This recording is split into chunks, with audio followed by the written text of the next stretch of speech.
Bueno, si os parece, vamos a ir empezando para cumplir un poco con el horario que estaba previsto.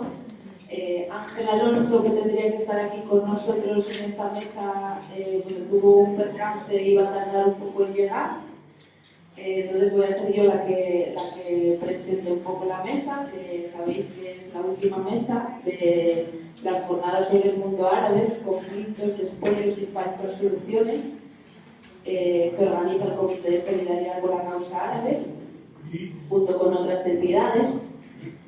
Y bueno, primero me gustaría agradeceros a todas las personas que estáis aquí hoy el haber venido a participar en estas jornadas que terminan hoy, especialmente a las personas que han hecho posible que estas jornadas se estén dando aquí, que tengan lugar en Gijón y poder acercarnos un poco más a la realidad de Oriente Medio, y también y muy especialmente a las dos personas que me acompañan en esta mesa por venir hasta Asturias a compartir sus conocimientos y su experiencia y arrojar un poco de luz a una realidad tan compleja como es la realidad de Oriente Medio.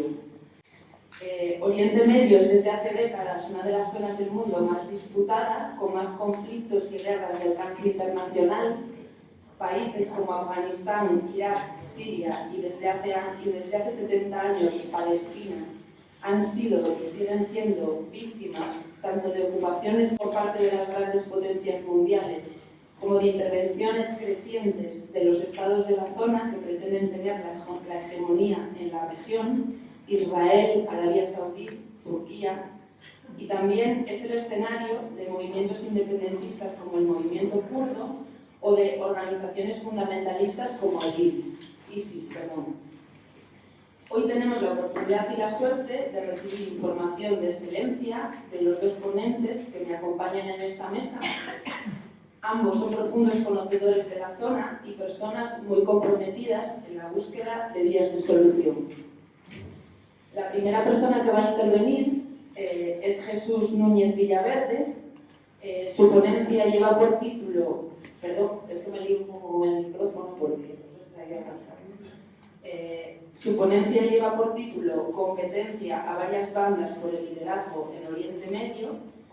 Jesús es codirector del Instituto de Estudios sobre Conflictos y Acción Humanitaria y presidente del Comité Español de UNRWA.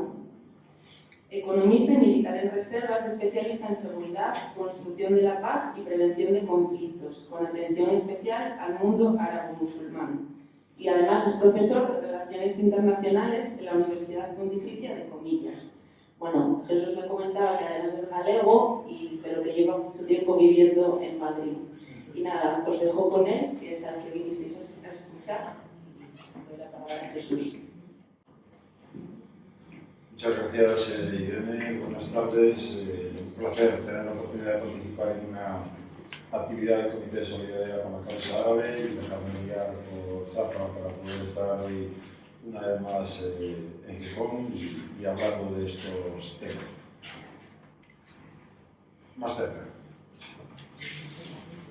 La idea, en principio, es la de, para esta presentación y luego, obviamente, dejando espacio para el diálogo junto con las aportaciones de la segunda presentación de la tarde, mi idea sería hacer un repaso desde una perspectiva fundamentalmente geopolítica, compleja, pero ojalá que consiga transmitir alguna idea que nos permita entender parte de lo que está ocurriendo y lo que pueda ocurrir a partir de la situación actual. Una situación obviamente compleja, en donde podemos ver cómo en el conjunto del espacio árabe-musulmán hay diferentes dinámicas en marcha, con actores no solamente estatales, sino también con actores no estatales que se mueven de forma cada vez más visible, y también obviamente con potencias globales que tienen intereses en lo que ocurre en la zona y tratan evidentemente de influir en lo que allí pasa.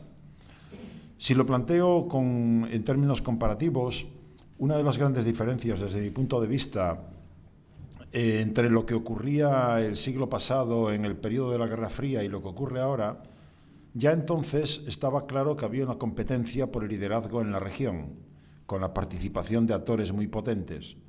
Obviamente el marco viene definido sobre todo por esa confrontación bipolar a escala planetaria entre Estados Unidos por un lado y la Unión Soviética por el otro. Lo que teníamos allí, y como digo, ese es para mí el primer rasgo diferencial con lo que ocurre ahora, es que entonces había una competencia ideológica. Había dos aspirantes al liderazgo mundial que pretendían, por lo tanto, influir en lo que ocurría en cualquier rincón del planeta, y los dos planteaban en esa aspiración de liderazgo un modelo distinto, una economía de mercado uno, el otro una economía centralizada, una democracia parlamentaria uno, el otro una dictadura del proletariado, si vamos a los términos clásicos esquemáticos. Para ello uno tenía un brazo armado que se llamaba la OTAN y el otro tenía un brazo armado que se llamaba el Pacto de Varsovia. Eso ya no existe hoy. Hoy no hay una competencia ideológica. Nadie está planteando a escala planetaria, y todavía, por lo tanto, sin entrar en la región, nadie está planteando hoy una competencia entre ideologías distintas. Lo que hay, por lo tanto, y eso deja más desnudo, una competencia desnuda, cruda por el poder. Más capacidad para defender los intereses propios y para intentar evitar que otros aspirantes a esa posición de liderazgo puedan crear problemas. Ni China hoy es un modelo alternativo en términos ideológicos, ni Rusia lo es. Por lo tanto, lo que tenemos hoy es básicamente un hegemón mundial, que es Estados Unidos, con interés claramente en cualquier rincón del planeta, que trata en buena medida de mantener un control, de mantener un statu quo establecido fundamentalmente después de la Segunda Guerra Mundial, del cual es el principal beneficiario. Si lo miramos desde la Unión Europea, otro actor que introduzco, pues sin esas capacidades o pretensiones de liderazgo mundial que tenga Estados Unidos, la visión de la Unión Europea con respecto a la región árabo-musulmana tiene más que ver con cuestiones geoeconómicas. Fundamentalmente la dependencia energética que tienen la mayor parte de los países occidentales, desde luego de la Europa occidental, desde luego en la medida en la que no tienen ni petróleo ni gas y seguimos dependiendo del petróleo y del gas.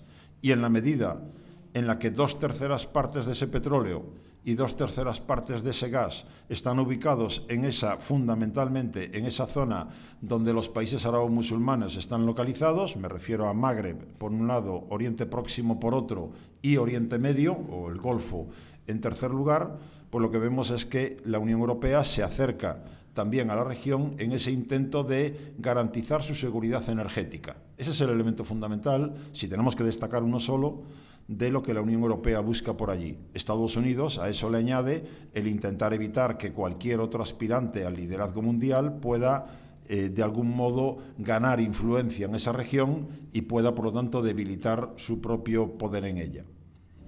Para eso, y sigo intentando ver de dónde venimos, para eso podemos ver claramente cómo desde hace ya mucho tiempo el mundo occidental, cuando se ha dirigido hacia la región árabo-musulmana, lo ha hecho con un enfoque, yo creo que es muy fácil y muy claro entender. Me estoy refiriendo, intentando extractarlo telegráficamente, a algo que arranca hace ahora un siglo. Es decir, cuando estamos en la Primera Guerra Mundial, empezamos a entender claramente que en buena parte de esos territorios, que todavía no son países independientes, básicamente han sido colonizados por los británicos y los franceses, en primera instancia, algo por Italia, algo por España, pero sobre todo Gran Bretaña y Francia, nos encontramos con la percepción clara de que en esos territorios comenzamos a darnos cuenta de que existe algo, le llamábamos oro negro en aquella época, del cual vamos a depender cada vez más. Y estamos haciendo una transición del carbón al petróleo, y más tarde la haremos del petróleo al gas. En definitiva, petróleo y gas que no tenemos, petróleo y gas que nos interesa controlar. En primera instancia no hay problema, porque físicamente estamos allí. Cuando digo estamos en primera persona del plural, estoy hablando de Occidente en general, y entendamos que dentro de ese estamos, pues cada país ocupa el lugar que le corresponde en función de su peso internacional. Por lo tanto, hasta mitad de los años 50 del siglo pasado es Gran Bretaña quien hay que mencionar en primer lugar, en ese estamos, y a partir de entonces es Washington, es Estados Unidos, quien figura en primer lugar como el referente, como el líder, el hegemón, con esa misma intención. Pero en la totalidad de este juego estamos los occidentales implicados. Tenemos, por lo tanto, el control físico de unos territorios que no son todavía estados independientes y, por tanto, no tiene gran problema esa dependencia energética de algo que no poseemos en nuestra propia casa. El problema viene con la descolonización. Cuando hay que descolonizar, y ya entonces la dependencia de esas fuentes primarias de energía es una dependencia vital para nosotros, nos encontramos con el problema de cómo controlar algo que no tenemos en casa, que empieza a estar en el territorio de nuevos estados independientes que quieren, obviamente, utilizar esas materias primas en su propio beneficio, defendiendo sus propios intereses. Y lo que ponemos en marcha es un juego que en buena medida se mantiene hasta hoy, en la competencia por seguir controlando la zona. Lo primero que hacemos, bien obvio, ahí está la historia, es inventarnos países artificiales. Dibujamos fronteras y mapas que obligan a vivir juntos a quienes no quieren vivir juntos y que separan a comunidades que quieren vivir juntas. En todo el mundo árabe-musulmán, desde Mauritania por un lado hasta Afganistán por el otro, es lo que nos vamos a encontrar. Por lo tanto, hay una decisión occidental, insisto, primero los británicos, luego los estadounidenses, principalmente, con participación francesa, como no, que determina la creación de entidades estatales absolutamente artificiales, en las que ya estamos asegurando desde el principio que va a haber un nivel de inestabilidad muy acusado, porque derivado de esa forma de actuar, de esa idea de que estamos fracturando comunidades, estamos apostando por unas en lugar de por otras, por lo tanto marginando a otras, y eso va a generar agravios comparativos.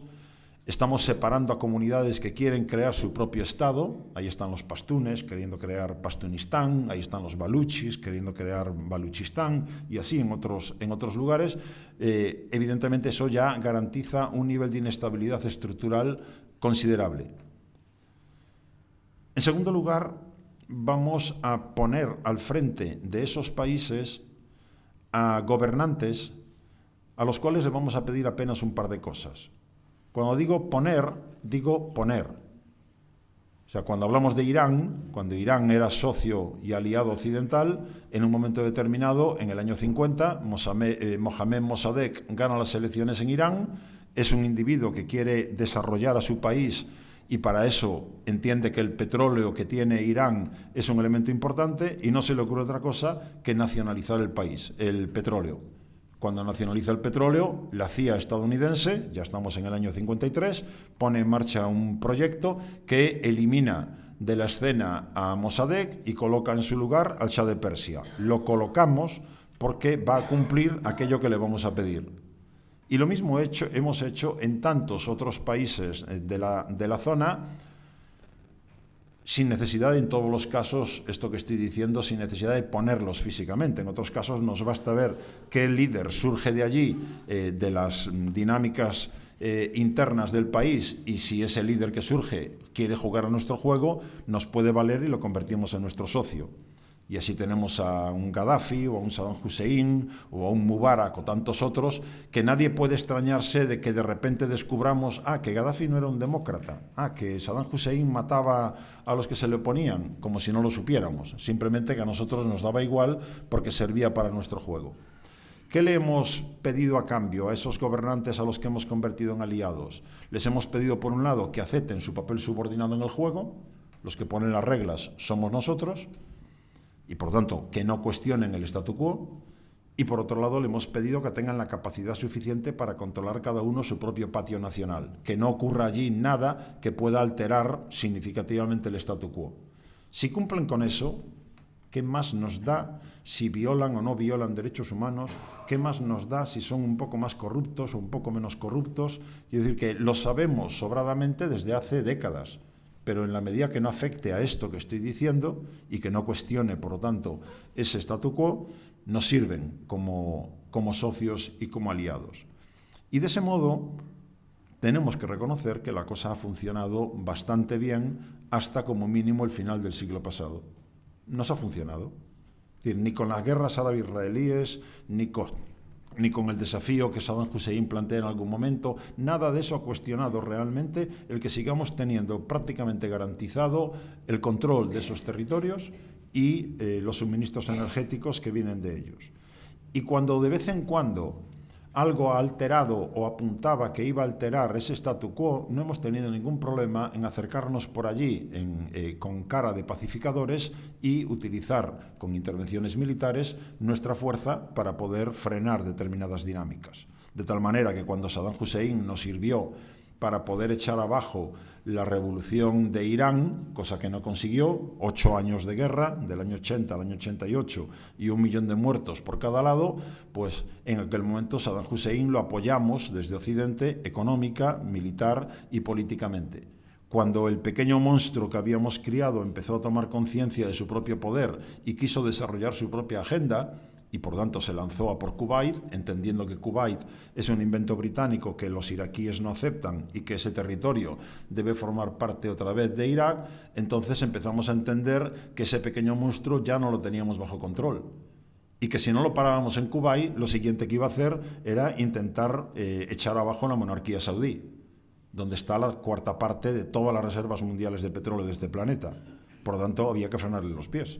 Y entonces sí, intervenimos con la operación Tormenta del Desierto en el año 91 y Saddam Hussein fue en ese punto anulado, aunque tardara físicamente en caer 13 años.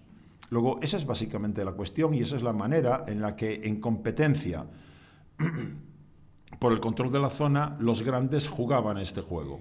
Obviamente, si tengo que significar a algunos países dentro de ese juego como más relevantes, dado que no podíamos estar allí para controlar lo que ocurría en todos los rincones de una zona tan amplia, Occidente, Estados Unidos el primero, eligió a Israel, e Israel es por lo tanto el gendarme regional occidental, y en nuestro nombre trata de mantener el control de la zona, está donde está, al lado del Mar Rojo y el Canal de Suez, y al lado de los yacimientos petrolíferos que estoy mencionando.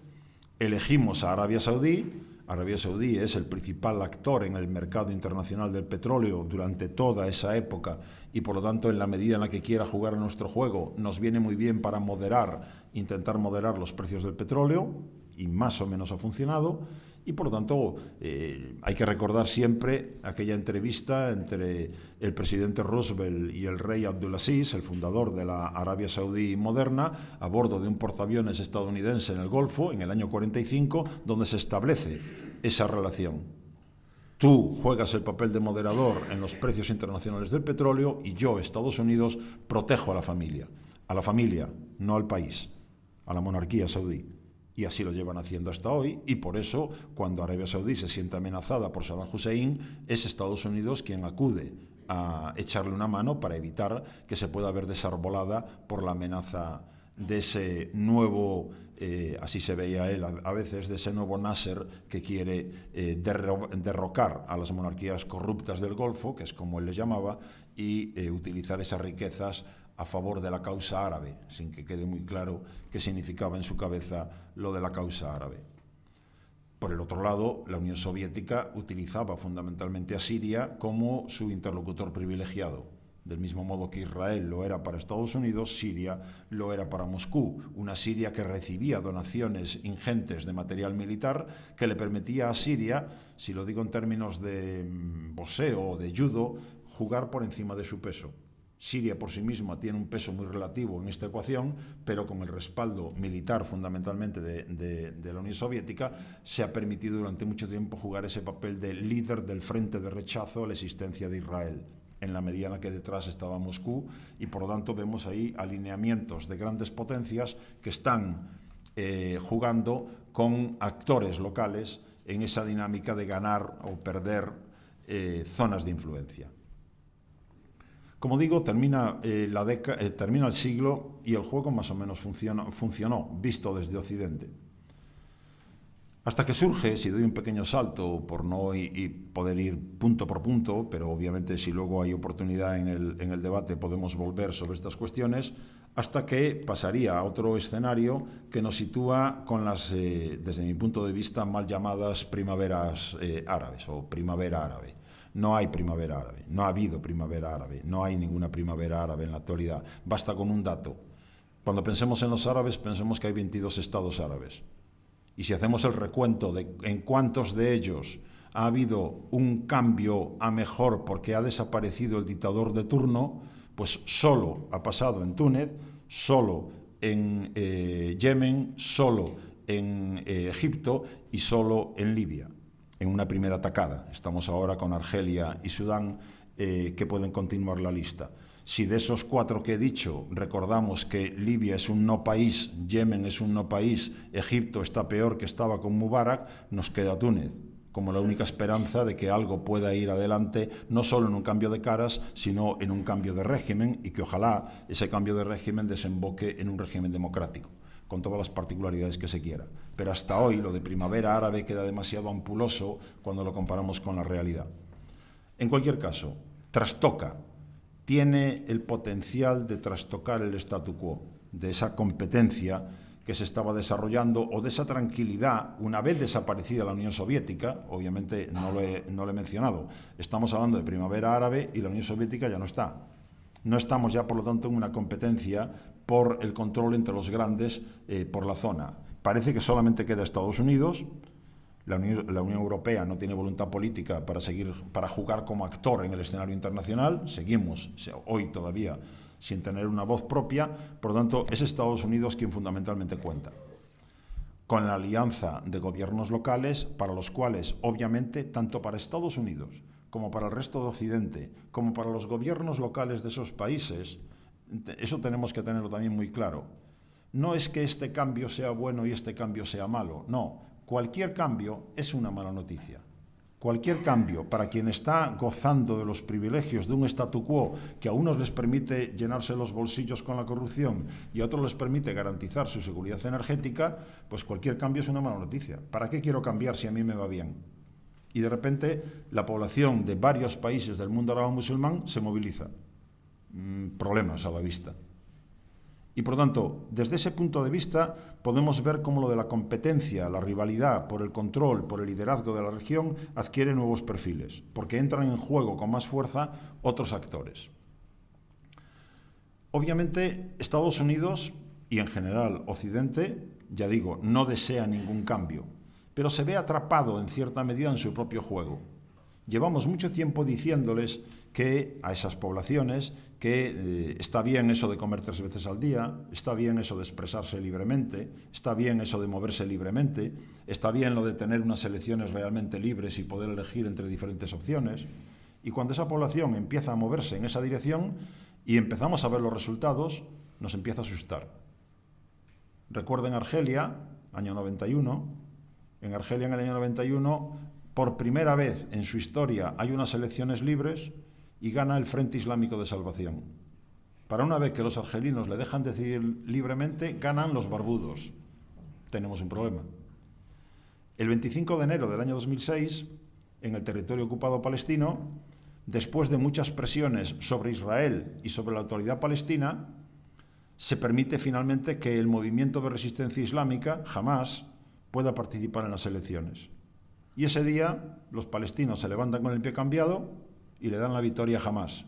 Una cosa es dejarles participar, otra cosa es que ganen. Conclusión, al día siguiente, Israel dice, es una organización terrorista, no podemos aceptarlo como interlocutor, y detrás de Israel, todo el mundo occidental dice, es una organización terrorista, los mismos que el día anterior habían estado presionando para que Hamás pudiera presentarse y así dar una imagen de que las elecciones eran realmente representativas y libres. Pues Hamás es una organización terrorista y entramos en una dinámica que nos lleva hasta hoy. Como tercer ejemplo, y afortunadamente tuve la ocasión de vivirlo tanto en el caso de Túnez como en el caso de Egipto sobre el terreno, nos encontramos en febrero del año 2011 en Egipto con que las movilizaciones ciudadanas acaban echando finalmente a Hosni Mubarak del poder después de 29 años de dictadura. Y cuando hay las siguientes elecciones, por primera vez en la historia, los hermanos musulmanes han sido legalizados, pueden presentar un partido político, una marca política a las elecciones y ganan. Y Mohamed Morsi se convierte en el primer presidente de Egipto que no es militar. Hasta ese momento todos los presidentes egipcios han sido militares, desde Naguib hasta el propio Mubarak, pasando por Nasser y por Sadat. Y no solamente no es militar, sino que es el líder de los hermanos musulmanes, otra vez los barbudos. Un año después, Abdel Fattah al-Sisi, jefe del Estado Mayor de la Defensa egipcia, nombrado por Morsi, da un golpe de Estado. Y todo Occidente respira aliviado. Al-Sisi lo hemos recibido en todas las cancillerías occidentales agradeciéndole el servicio prestado, de librarnos otra vez de esa amenaza del islamismo político. Por tercera vez le hemos tomado el pelo a los islamistas radicales. Por tercera vez. Le hemos dicho, si quieres gobernar, tienes que jugar al juego político. 3 veces lo han hecho y 3 veces le hemos tomado el pelo y los hemos sacado del medio. ¿Nos puede extrañar que el islamismo radical se radicalice más todavía? Cuando quieren gobernar esos países a su manera y han visto 3 veces cerrado el camino, habiendo asumido ese juego que para ellos es un juego que tiene poco sentido de arriesgarse a que no le vote la población, pues en esas estamos. Por lo tanto, vemos cómo ha habido un intento de modificar la situación que vivían esos países por parte de una población frustrada, desesperada, que ya no confiaba ni esperaba nada de sus propios gobernantes, y a partir de ahí hemos visto cómo Occidente, en general, ha intentado mantenerse aferrado al viejo juego. Apostar por al-Sisi significa que no hemos entendido nada. O sea, si alguien piensa hoy que al-Sisi es la solución para los problemas de Egipto, es que no ha entendido nada. Y sin embargo, todo Occidente está apoyando al-Sisi. ¿Por qué? ¿Qué es Egipto desde el punto de vista geopolítico? Egipto es Canal de Suez, libre tráfico marítimo por el Canal de Suez, porque si no hay que dar la vuelta entera a África, y paz con Israel. Si el gobernante egipcio de turno me garantiza esas 2 cosas, lo que haga con los coptos, con las mujeres, con la democracia o con los derechos humanos, ¿qué más me da? Si siempre me ha dado igual, a mí, visto desde Occidente. Por lo tanto, entendamos que al-Sisi es una opción instrumental, como lo han sido tantos otros antes que él. Pero eso, como estamos viendo ya, no resuelve ninguno de los problemas que tienen los egipcios. Al-Sisi está dejando a Mubarak en cosa de niños, en términos de represión.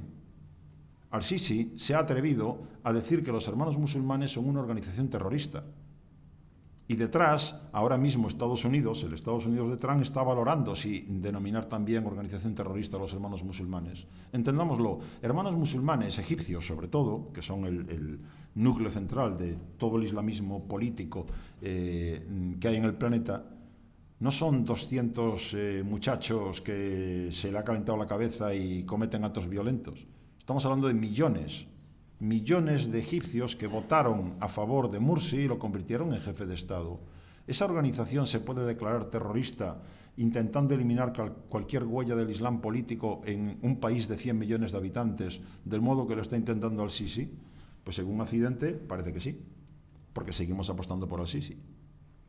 Luego, desde ese punto de vista tenemos que entender cómo nos estamos aferrando a un viejo juego que yo entiendo, en función de lo que he dicho antes, nos sirvió, nos valió durante décadas. Y por lo tanto, el seguir aferrados a ese juego para no arriesgarse a algo nuevo, eso de algo nuevo, lo de malo conocido o lo bueno por conocer, pues preferimos lo malo conocido.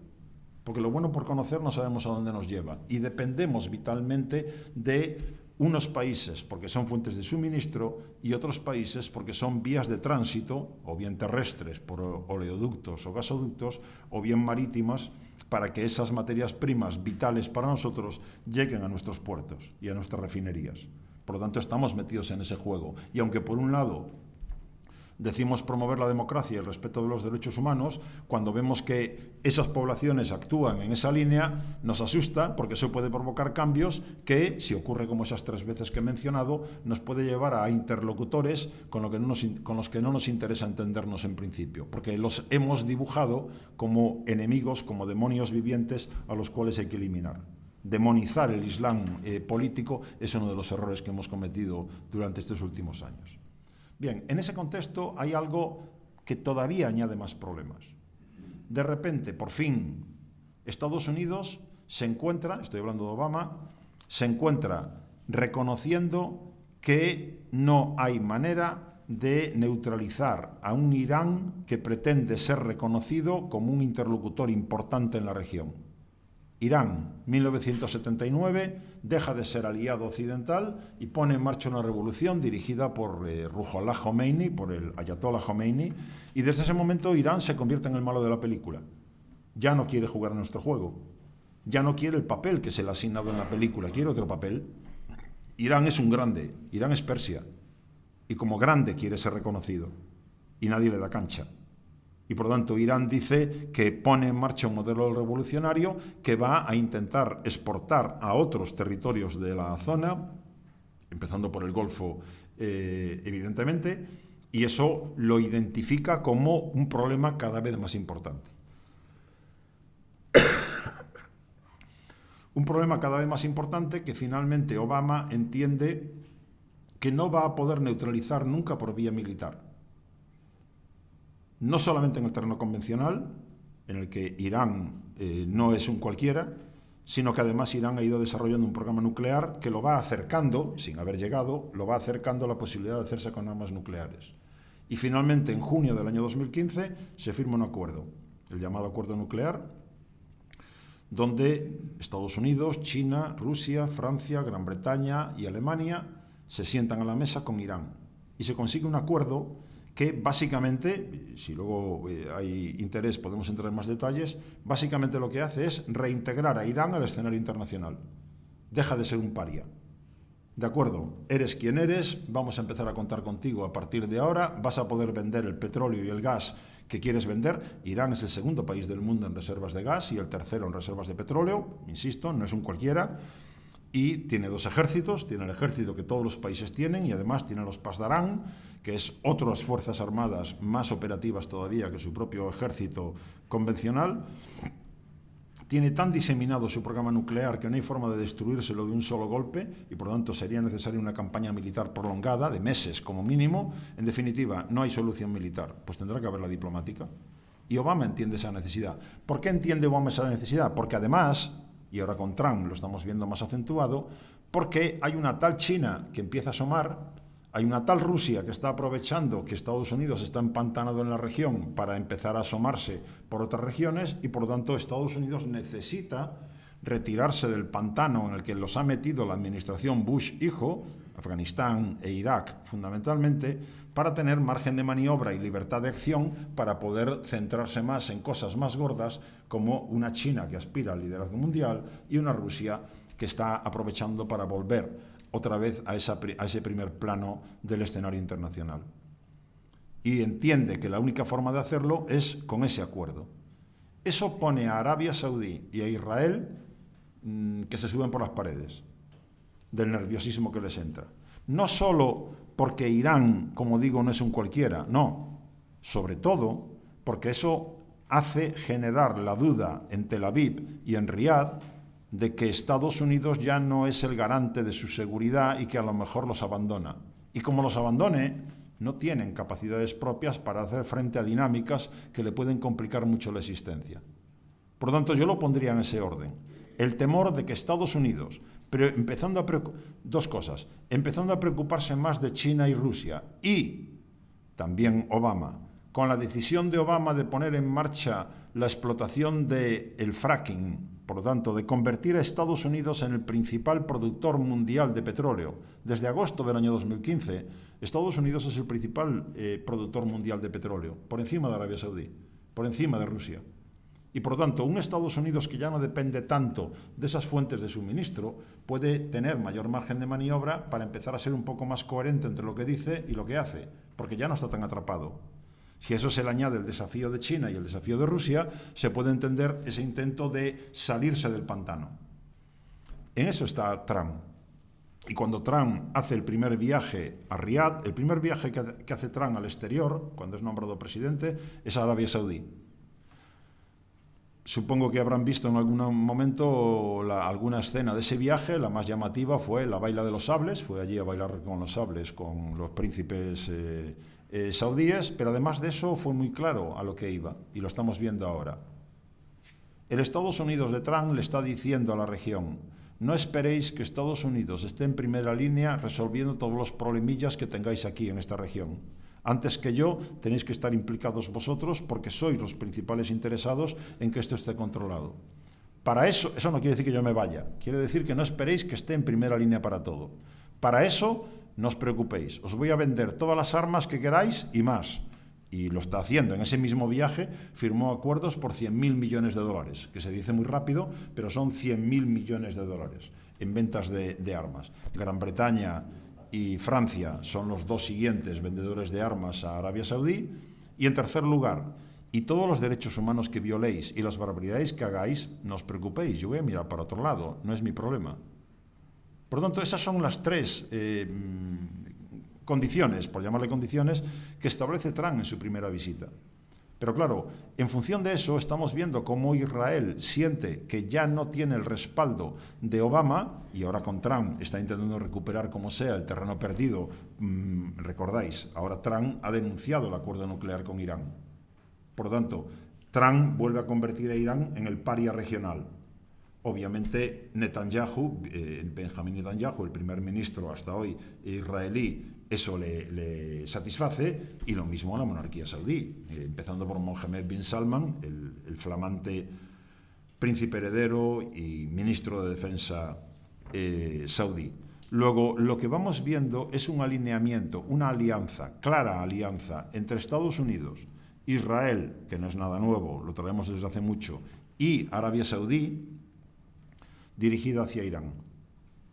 Y por lo tanto ahí vemos, ya digo, no choca mucho lo que acabo de decir de Estados Unidos-Israel, no choca mucho lo de Estados Unidos-Arabia Saudí, pero choca un poquito más lo de Israel-Arabia Saudí.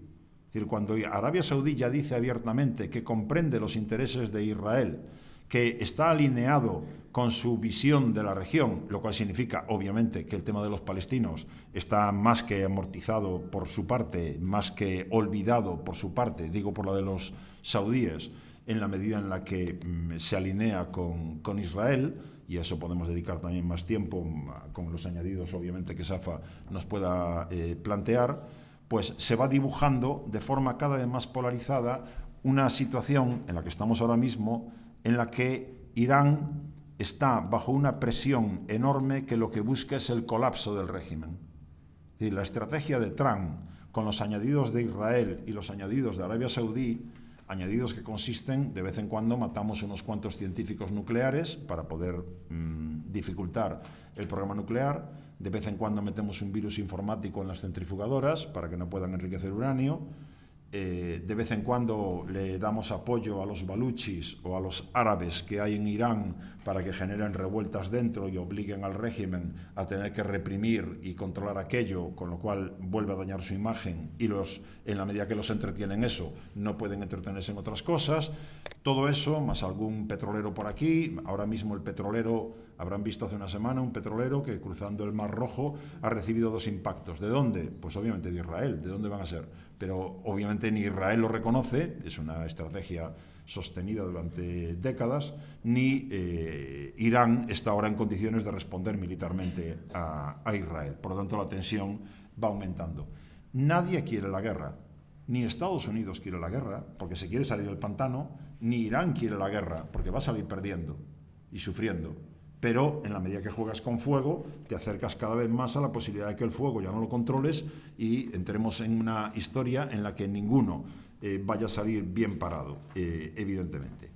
En esas circunstancias, Irán está claramente, si pongo por un lado Estados Unidos, Israel y Arabia Saudí, por el otro lado, junto a Irán, no puedo poner a nadie.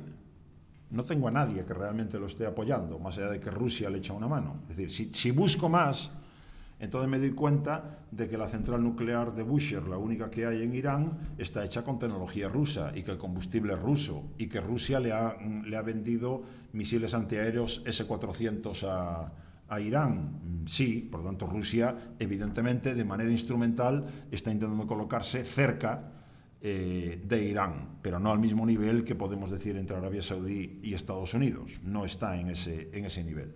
Por lo tanto, Irán, que se siente ahí más abandonado en ese juego, ¿qué ha intentado hacer estos años? Es lo que llamamos, en términos de geoestrategia, bazas de retorsión. De forma más obvia, más visible, es: voy a intentar activar cosas que te obliguen a pensar 2 veces antes de atacarme. Y por lo tanto, instrumentalmente, voy a apoyar a un grupo como el Hezbollah, el Partido de Dios libanés, para que tú, Israel, te lo tengas que pensar 2 veces, porque si te vienes contra mí, yo puedo activar a Hezbollah. Voy a hacer lo mismo con Hamas, voy a hacer lo mismo con los hutíes en Yemen, voy a hacer lo mismo con el 20% de los saudíes que, viviendo, por lo tanto, en Arabia Saudí, son chiíes y están siendo marginados y discriminados por el régimen saudí. Por lo tanto, si los incentivo, le estoy intentando crear problemas al régimen. Es decir, Irán ha buscado en la región dotarse de bazas de retorsión, aliados locales, para de ese modo obligar a que se lo tenga que pensar 2 veces cualquiera de esos que quieren su ruina. En eso estamos. Básicamente en eso estamos. En paralelo, y termino, en paralelo a eso, nos encontramos con otro tema, desde mi punto de vista, bastante preocupante. Ahora mismo en la región, obviamente dejado de lado porque el tiempo no lo permite, cosas que pasan en el Magreb, donde tenemos también tensiones y rivalidades entre Argelia y Marruecos para ver quién se convierte en el líder del Magreb, y tenemos conflictos como el de Sáhara Occidental, obviamente en Oriente Próximo, y ahí está el tema árabe-israelí eternamente presente, pero sin olvidar Libia, sin olvidar obviamente la propia Siria.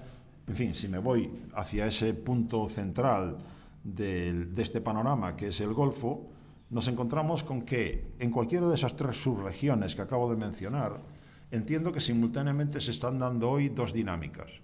Una dinámica revolucionaria, por lo tanto, una dinámica que busca el cambio estructural, el cambio profundo, las reformas profundas de un statu quo que no permite llevar una vida digna a la inmensa mayoría de la población de esos países. Y por lo tanto, una población harta de sus propios gobernantes y harta de una situación que no les permite vivir dignamente, está intentando con sus propias fuerzas provocar el cambio. ¿Cuál es el problema fundamental? Que están solos. El problema fundamental es que son la parte más débil de todo este panorama que estoy planteando. Es gente. No puedo hablar de potencias nacionales, no puedo hablar de potencias globales, no, es gente, solamente gente. Y por el otro lado, está habiendo una dinámica contrarrevolucionaria, una potentísima dinámica contrarrevolucionaria, que es lo que hace que las monarquías del Golfo estén soltando dinero por un lado y por otro, intentando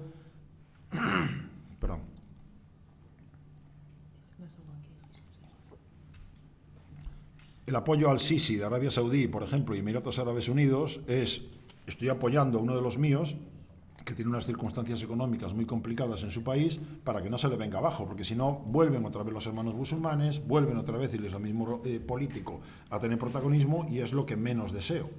Por lo tanto, desde ese punto de vista estamos viendo cómo potentísimos actores locales, y resalto Arabia Saudí y Emiratos Árabes, sin que sean los únicos, están poniendo todo lo que pueden para promover una vuelta a lo anterior, apagar, aplastar, como sea, esas movilizaciones ciudadanas y volver a una situación de una estabilidad conseguida sobre la base de una represión generalizada de movimientos ciudadanos, de sociedad civil. Por si eso fuera poco, y ese es mi último punto, nos encontramos con que Occidente, otra vez Estados Unidos, otra vez Unión Europea, estamos colocándonos al lado de la contrarrevolución, sin haber entendido que ya el juego no da más de sí, sin haber entendido la necesidad de ponernos a favor de la historia, apoyando reclamaciones que queremos para nosotros mismos, de poder llevar una vida digna en nuestros propios países. En lugar de alinearnos con esas poblaciones para, desde fuera, nosotros, y desde dentro, esa población, presionar para que se produzcan como mínimo reformas serias de esos sistemas tan imperfectos, nos estamos colocando al lado de los de siempre. Y sigo poniendo al Sisi como ejemplo, pero pongamos la monarquía saudí y tantos otros ejemplos similares. De tal forma que no hemos entendido el cambio de los tiempos, seguimos con visión de corto plazo apostando por mejor que nada cambie, y de ese modo estamos contribuyendo, y tenemos muchos instrumentos para hacerlo, a permitirle a esos gobiernos impresentables que puedan seguir haciéndolo y alimentando, luego nos extraña, alimentando el sentimiento antioccidental en las sociedades árabo-musulmanas. ¿Hay un sentimiento antioccidental generalizado en el mundo árabo-musulmán? Sí, claro. ¿Cómo no lo va a haber? No estoy hablando de sentimiento antioccidental porque la colonización y entonces nos colonizaron y entonces abusaron de nosotros y entonces nos explotaron. No, eso es ya de hace 80 años. No, por el hoy. Porque me habéis dicho que eso de la democracia está bien y me habéis dicho que eso de los derechos humanos está bien, y cuando nos hemos puesto a andar en esa línea nos habéis dejado en la estacada. Los sirios todavía están esperando, 8 años después, a la ayuda de Occidente cuando se levantaron contra su gobierno. Pacíficamente. Y cuando finalmente tomaron las armas, al final de 2011, allí estábamos los occidentales diciendo, ¿veis? Si es que son salvajes, si ya lo decía yo, si es que están reaccionando con violencia, al final de ese año, después de días, semanas y meses de manifestándose pacíficamente frente a un régimen que desde el primer día mataba, con los Shabija, con los grupos paramilitares que han manejado el régimen de Damasco, matando desde el primer día, y Occidente mirando para otro lado.